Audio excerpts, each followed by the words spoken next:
ایک چھوٹے سے گاؤں میں گھروں کے بیچ میں ایک بڑا سا درخت تھا جہاں پہ ایک کبوتر رہتا تھا۔ جس درخت پہ کبوتر رہتا تھا اس کے پاس جو گھر تھا وہاں پہ کچن کی کھڑکی کھلتی تھی۔ کبوتر روز جاتا اور اس گھر کے لوگ کبوتر کو بہت پسند کرتے تھے، اس لیے اس کا بہت خیال رکھتے اور اس کو روز دانہ ڈالتے۔ کبوتر جاتا وہاں دانہ کھاتا اور کچھ دانہ اپنے لیے واپس ساتھ لے آتا۔ اسی درخت کے پاس ایک اور درخت تھا جہاں پہ ایک کوا رہتا تھا۔ کوا بہت ہی سست اور چالاک تھا۔ اس کی سست ہونے کی وجہ سے اس سے کھانا ڈھونڈا نہیں جاتا تھا، لیکن جب اس کی نظر کبوتریں پڑی کہ ایک گھر والے اس کے لیے روز دانہ ڈالتے ہیں اور کبوتر مزے سے کھانا کھاتا ہے اور کچھ دانہ اپنے ساتھ گھر لے آتا ہے، تو یہ دیکھ کر کوا بہت حسد کرنے لگا اور سوچنے لگا کہ اس کو بھی ایسی زندگی چاہیے۔ کبوتر اپنی زندگی سے بہت خوش تھا۔ ایک دن کبوتر اپنا گھر صاف کر رہا تھا۔ گھر صاف کرتے کرتے اس نے سوچا کیوں نہ گھر میں کچھ اور لکڑیاں لگائی جائے، تو وہ لکڑیاں چننے چلا گیا۔ جیسے ہی کبوتر لکڑیاں چن رہا تھا اس کا پیر جھاڑیوں میں پھنس گیا۔ اس نے بہت اس جھاڑیوں سے نکلنے کی کوشش کی لیکن وہ نکل نہیں پا رہا تھا۔ وہیں پاس درخت پہ بیٹھے اسی کوے نے کبوتر سے کہا کیا میں تمہاری مدد کر سکتا ہوں؟ کبوتر نے کہا نہیں، ضرورت نہیں ہے، میں ٹھیک ہوں۔ کوے نے کہا کوئی بات نہیں، میں مدد کر دیتا ہوں، اور آ کے اپنی چونچ سے اس جھاڑی کو کاٹ دیا اور کبوتر کا پیر اس جھاڑی میں سے نکل آیا۔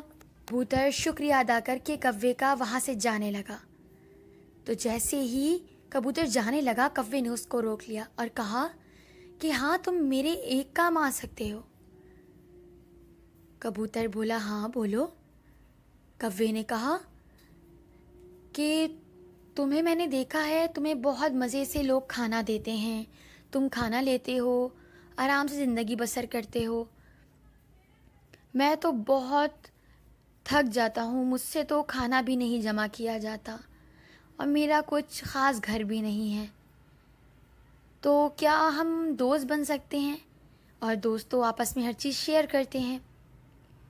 یہ سن کے پہلے تو کبوتر چپ ہوا، تھوڑی دیر میں پھر سے کوا بولا کہ کیا میں تمہارے ساتھ تمہارے گھر چل سکتا ہوں؟ کبوتر سوچ میں پڑ گیا اور بولا چلو ٹھیک ہے، تم میرے ساتھ گھر چلو۔ کبوتر اور کوا دونوں کبوتری گھر چلے گئے۔ کوا اس کا گھر دیکھ کے حیران رہ گیا، وہ تو بہت خوبصورت تھا۔ وہ اس گھر میں آرام سے مزے سے آرام کرنا چاہتا تھا اور چاہتا تھا کہ روز کبوتر اس کے لیے بھی کھانا لے کر آئے اور اس کو کچھ بھی نہ کرنا پڑے۔ کبوتر نے کوے کو کہا کہ وہ اس کے ساتھ اس کے گھر میں رہے، وہ دونوں مل کے خوب باتیں کریں گے۔